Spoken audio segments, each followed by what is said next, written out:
प्रधानमंत्री नरेंद्र मोदी ने नागपुर को जिन विकास कामों की सौगात दी है उनमें institute of one health centre भी शामिल है। देश के पहले वन हेल्थ सेंटर की शुरुआत नागपुर में हुई है। इसके लिए पूर्व राज्यसभा सांसद डॉक्टर विकास महात्मे ने काफी मेहनत की है। इस सेंटर की अहमियत क्या है, ये कोरोना के दौरान देश को पता चला। प्रधानमंत्री नरेंद्र मोदी ने राज्य और नागपुर को लगभग 75,000 करोड़ के विकास कामों की सौगात सौंपी। 75,000 करोड़ के विकास कामों के समंदर जैसे दिखाई देने वाले आंकड़ों में एक बहुत छोटा आंकड़ा है 100 करोड़ रुपए का। वो है तो बहुत छोटा, लेकिन है बहुत बड़ा भी, क्योंकि जब आदमी के जान पर बनाती है तब यही 100 करोड़ का जो प्रोजेक्ट है ये बहुत महत्वपूर्ण हो जाता है। हम बात कर रहे हैं institute of one health centre की, जिसका प्रधानमंत्री नरेंद्र मोदी ने शुभारंभ किया है, उद्घाटन किया है। इसके बाद से अब ये जो प्रोजेक्ट है वो नागपुर में शुरू हो जाएगा, इसके बनने की प्रक्रिया शुरू हो जाएगी। ये सेंटर नागपुर में बने, इसके लिए पूर्व राज्यसभा सदस्य डॉक्टर विकास महात्मे ने बहुत प्रयास किया है। सर हमारे साथ में है, सर से हम जानने की कोशिश करते हैं। सर ये बताएं कि ये जो प्रोजेक्ट है ये कितना महत्वपूर्ण है। वन हेल्थ सेंटर, इसके बारे में बहुत ज़्यादा जानकारी लोगों में नहीं है, लेकिन मैं फिर भी आदरणीय प्रधानमंत्री मोदी जी को धन्यवाद देना चाहूँगा कि पहला भारत का सेंटर, वन हेल्थ सेंटर जो नागपुर में शुरू हुआ है, और इसके बारे में जानकारी नहीं है, लेकिन मैं बताना चाहूँगा कि जैसे बीमारियाँ होती है वो बीमारियाँ ज़्यादातर एनिमल ओरिजिन यानी पहले प्राणी मात्रा में होती है, फिर बाद में आदमी को होती है। ऐसे 61% बीमारियां हैं। इसकी जानकारी पहले नहीं थी। जब मैं ये नेशनल वन हेल्थ सेंटर शुरू होना चाहिए इसलिए कोशिश कर रहा था, और वहाँ के ऑफिसर भी बोले कि इसकी ज़्यादा कुछ ज़रूरत नहीं है, आप बाकी चीज़ों के लिए आग्रह कीजिए।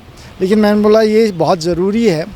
और फिर कोरोना आया, और कोरोना के बाद सबको पता चला कि यह, हम सब कहते हैं कि चीन से आया है, लेकिन उसमें यदि हम और देखें तो सिर्फ चीन से नहीं आया। ये एनिमल मार्केट यानी एनिमल का मांस जो है, मटन जो है, मीट जो है, वो बेचने वाले जो मार्केट रहते हैं उसमें से यह कोरोना डिजीज़ वहाँ से स्प्रेड हुआ है।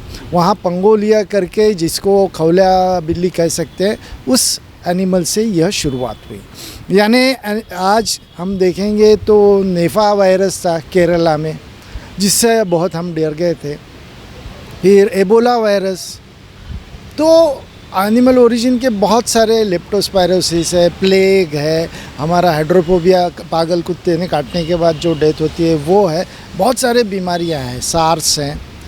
तो ये सब बीमारियां जो हैं उसके लिए इलाज यदि ये वायरसेस से होता है तो आज भी हमारे पास बहुत ज़्यादा नहीं है। तो इसके बारे में आपने सही कहा कि ये पैसा सबसे महत्वपूर्ण है, लेकिन इसमें जगह जो मिली वो मापसू यानी महाराष्ट्र एग्रीकल्चर फिशरीज़ यूनिवर्सिटी जो है उन्होंने दी है, और उसके लिए पैसा सेंट्रल गवर्नमेंट ने दिया।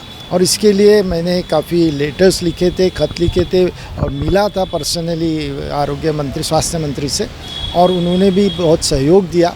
और ये काम महाराष्ट्र के भी सरकार से देवेंद्र फडणवीस जी तब थे, आदरणीय देवेंद्र फडणवीस जी ने भी उसके लिए जो जगह थी उसका क्लियरेंस दे दिया।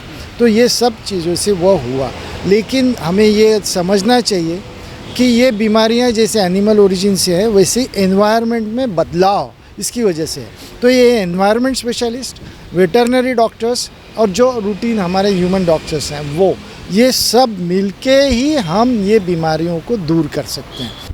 तो ये थे डॉक्टर विकास महात्मे, पूर्व राज्यसभा सदस्य, जो हमें बता रहे थे कि वन हेल्थ सेंटर देश का पहला जो नागपुर में बनने वाला है वो मानवीय जीवन के लिए कितना महत्वपूर्ण है, और इससे भविष्य में होने वाली जो बीमारी हैं, ख़ासतौर से वायरस की बीमारियां हैं, वायरल बीमारियां जो हैं, उनकी रोकथाम के लिए सही समय पर नियंत्रण के लिए काफ़ी मदद मिल सकती है। कैमरामैन दिनेश सातपुते के साथ दिव्येश द्विवेदी, यूएसएन न्यूज़, नागपुर।